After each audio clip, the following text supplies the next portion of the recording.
So here we go. We're going to get started here. Again, for those that have just jumped on here, my name is Dr. Thomas Tesolino. I am a pediatric and family chiropractor here in North Scottsdale. I've been practicing for 15 years now with a lot of focus here on kiddos just like this with ADHD sensory challenges. About half my practice is infants and kids. The other half is moms and moms-to-be. But today we're going to be focusing specifically on ADHD and sensory and the particular three categories that I've seen. And in my 15 years, I've seen trends and I've seen patterns, and we're going to discuss the three most common patterns I see on the scans that we use on the neurology and the nervous system with dealing with kiddos with these labels. But I'm going to shrink my picture here so you can see a lot of this as well as we go through here. But with a lot of kiddos, as you may have come across as well, there are a lot of labels, whether it be ADHD, sensory processing disorder, whatever the label is, ODD, OCD, anxiety. Like, there are so many different labels our kiddos are given these days. Here in our office, kids are just already attached with the one label that they need, which is their name, but of which it's very important. I know in some categories to have a label book here. What we're going to discuss is not a label. It's, again, categories around characteristics that I've seen with kiddos with this. And all of this is to help you parents out there have a deeper understanding of your kiddos, because oftentimes what I've found with a lot of parents that are in this, have kiddos that are struggling with these challenges, you're also struggling. You're trying to understand what's going on with my kiddo. Why are they like this? What is the things that are going on? And this is going to put some clarity around that for you here today. And so to kind of put it in a summary before we dive in deep with these, those three categories that I've seen and come up with here to help understand more about these kiddos is what we've seen here in the office, which is number one is that raging bull kiddo, that high energy. The second one is the drunken bull kiddo with low organization or low coordination. And then the last one is the combination of the two, which is the raging drunken bull, high energy, low coordination and organization as well. You may as well, I know if you're a parent of a kiddo with any of these types of labels that you are coming on this webinar for, you're likely going to resonate with at least one of these three, if not the combination one there at the bottom with your kiddo as well. So let's dive in deep here with each of these, starting with that raging bull kiddo. Now, that raging bull kiddo is that high energy. You could think of it as like the gas pedal being stuck on, motors going, Ferrari engine, firing away, and it's like they have bicycle brakes. They just can't slow down. They are just go, go, go all the time. Wake up, go, crash at the end of the day if they do crash. But they tend to be what we see as sensory seekers, proprioceptive seekers. But they are running, jumping, crashing, doing cartwheels, bouncing off things. They are craving high energy foods, carbohydrates, sugars. They feed on electronics, gaming, iPads, and just activities. They are just, again, on the go. Oftentimes, transitions can be difficult, whether it be start of the school year, whether it be going into new environments. Anything new can be challenging for their systems to adapt to and to accommodate to as well. Their days tend to spin out of control real quickly at times. Their moods and behaviors can trigger at a drop of a moment, a snap of a finger, out of the blue. They oftentimes can be have little remorse on their actions, and they lack focus and they distract quite often. And like we mentioned before, they go, go, go and then crash. But even these kiddos sometimes even have challenges with sleeping, getting to sleep, staying asleep. They get up multiple times or even just wake refreshed, but they tend to have those batteries that are fully, kind of look like they're fully charged, but oftentimes they're not. It just seems like that on the outside, and that's where a lot of that focus challenge comes into play, because if the system is in go, if you think about yourself, you're in go, go, go, you're in survival mode, you can't do a lot of focusing on task and let's say schoolwork is really affected, and staying on track with one thing. They're bouncing from one activity to the other, just all over the place. It is quite common characteristics with kiddos that are categorized here in our office as that raging bull, which you may resonate with as well. Now, how do we understand what's going on with their nervous system and why this is going on? Well, we have a neural scan here in the office called the Insight Scan technology. This is a neurologic scan that helps us detect areas of hidden nerve patterns and stress patterns on the spine and the nervous system. It also helps us really make specific recommendations for kiddos, because when we see certain patterns, we can really understand what it's going to take to get them through.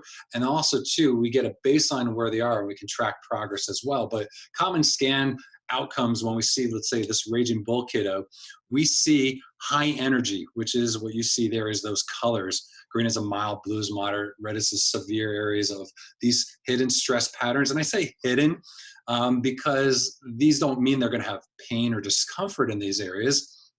The majority of our nervous system is quite simply function. 85% is all the function. Only a small percentage, 10 to 15%, is actually what we feel. And what we're measuring on this neuroscan is actually stress on the functional aspect of it. So we see high energy scores, moderate organization and coordination scores on these as well. It's difficult for their nervous systems to organize and coordinate information when it's just in this go, go, go, high energy, high stress state. And that's what you see as far as those scans there. And we typically want to see energy scores around 100, where in this case you see here is a 338, so quite high, almost plus 3 times more than where it should be at. Now, the drunken bull kiddo is low organization, low coordination. These kiddos tend to be disconnected. They have trouble connecting the dots, lack of coordination. They tend to be what may be classified as clumsy, bump into things more often, trip over their own feet, are disconnected just from life and siblings and just their environment. They again lack focus. This will tend to be more of an ADD than an ADHD component.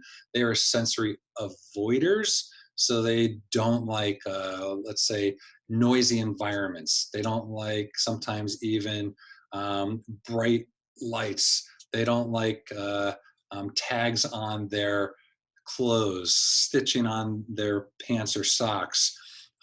They're already overloaded and they want to avoid some of these types of additional sensations coming into their bodies.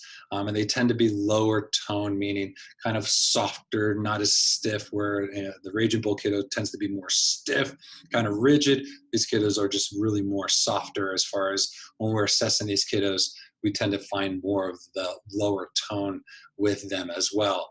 On the scan, we can see patterns of such here on those results, where as you see on the scans on the right there, you see like a total energy score, a pattern score, and a symmetry score. We tend to see that pattern score being more, again, that kind of tells us more of this organization, but we can see lower scores on this aspect, which we want to see those around 100. Lower scores just mean, again, there's more things interfering with their body's ability to sense things and to actually coordinate its environment. And it's difficult for any of us if we're not getting proper information to the brain and it out. We can't coordinate and respond appropriately to the surrounding environment and internal environment as well. And as we see on the symmetry, that's more the coordination score too. So again, a 52 is quite low. It's like you could think of these as scores on a test coming home. And if your kiddo came home with a 54 or 52, not really good at all. We want to get those higher, remove any interferences that are creating some of this that is going on that we can see with this as well. Now, the last one that we have here is the combination one. These are the most challenging. It is our raging, drunken bull category here. It's the high energy with the low organization and coordination here. The gas pedal's stuck on and it's disconnected all at the same time. It's kind of like the body and the brain and the nervous system are in just utter chaos. We get a combination of these stress types of patterns that we see. These are the most complex cases where oftentimes the labels that come in with these are the autism, the oppositional defiance disorder, the OCD, the dyslexia, the really challenging and overstressed neuro sensory types of cases that are just the overloaded in general. And when we see these types of scans, again, we see a combination of the total energy being high and also too those other scores being lower on there as well. And we know it's quite difficult for kiddos of any of these areas to really function at their best, whether it be in school, whether it be in daily life, playing sports, whatever it may be. And it can be a variety of these as well. It's not like they're all just kind of stuck in each of these categories. It could be some being really high on the, a raging bull and just high energy and good on the rest. And the others can be a combo, but just on a lower threshold with that. So it may not express obviously like an autism. It could present more like an ADD or ADHD, but also have some components of the other as well. So it can get kind of complicated at sometimes, but it is easy to understand each kiddo that we see, not only on the consultations and the histories that we obtain and go through, but really understanding the patterns that we see, because this neural scan really helps us kind of get pull back the curtains, a window inside on how is this kiddo's nervous system adapting to their life. There's a lot of factors that really come into play that create all this. There are a lot of things that come into play. The one thing that I recommend, if this does resonate with you, is to really just to check and see if your child does have these stress patterns occurring, because this can be a large component of what is going on and why their bodies can't adapt to the things and challenges that they're going through, to a variety of different levels of how this is impacting them. But to truly know is to really not guess, but it is to test it. And the scanning technology allows us to do this. If you did resonate with any of this, if there is any questions on this, a couple different things that I would recommend. Number one, if you're like, yes, I want to check this out.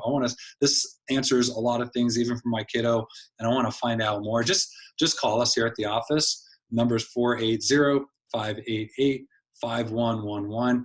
Reach out. You all that have been on this webinar, if you call in, you will get a special opportunity, a discounted rate to get the scanning done. Just mention that you were on the webinar. If you are interested in finding out and understanding more depth on this, what is creating this, what is all behind this, we're going to do a deep dive into this, what I call here in the office the perfect storm. We're going to be doing a in-office workshop on this on March 24th. That is going to be, and let me make sure it is the 24th. Yes, it's going to be March 24th. It's a Tuesday night from 6:30 to 8 p.m. here at Elevate Chiropractic.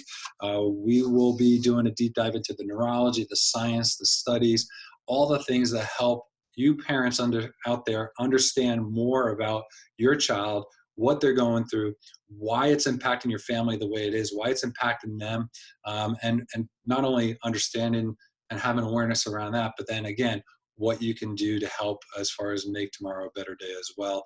If you have any questions, please feel free to reach out. I am here to connect with you, to get you those answers as best as I possibly can. You can reach out in a multitude of different ways. One, if you have questions on the things that we went over here today, just please write in the comments, right into the Q&A aspect, depending on if you're on the Zoom or if you're on the Facebook Live aspect of this here. I will get back to you once you post that, or to right after this webinar, and connect with you to get you those answers that you're looking for as well. If you are not here close to our office and you're looking to take action as well, there are a variety of other docs that I train with throughout the country. A way to find if there's somebody local to you is to reach out to them, and you can find them on the web. This webinar was also co-sponsored by the National Family Wellness Alliance. We are partnered up with them to help bring more healthy kids and healthy families. You can find other providers that are doing the same thing by going to the website, spelling out the THENFWA.org. Once you're there, you click on the search providers and just type in your zip code, and you can find somebody that is close to you. Again, if you need any help from me, please feel free to reach out. This is a part of my passion and purpose, is to help all of you out there, your kiddos, your families, yourselves, live a high functioning quality of life to the best we possibly can. I am going to be checking out here. So until I speak to you next, I hope you all are living a fantastic and wonderful day. Please stay connected to us on our webpage or our Facebook page as well, our Instagram page. Facebook is the Elevate Chiropractic AZ, and Instagram is Elevate Chiro AZ. You can follow us. We're going to be doing more of these. We put out more content, more information to help you and your families live an elevated life. So until we are able to meet or speak next, I hope you all live an elevated life.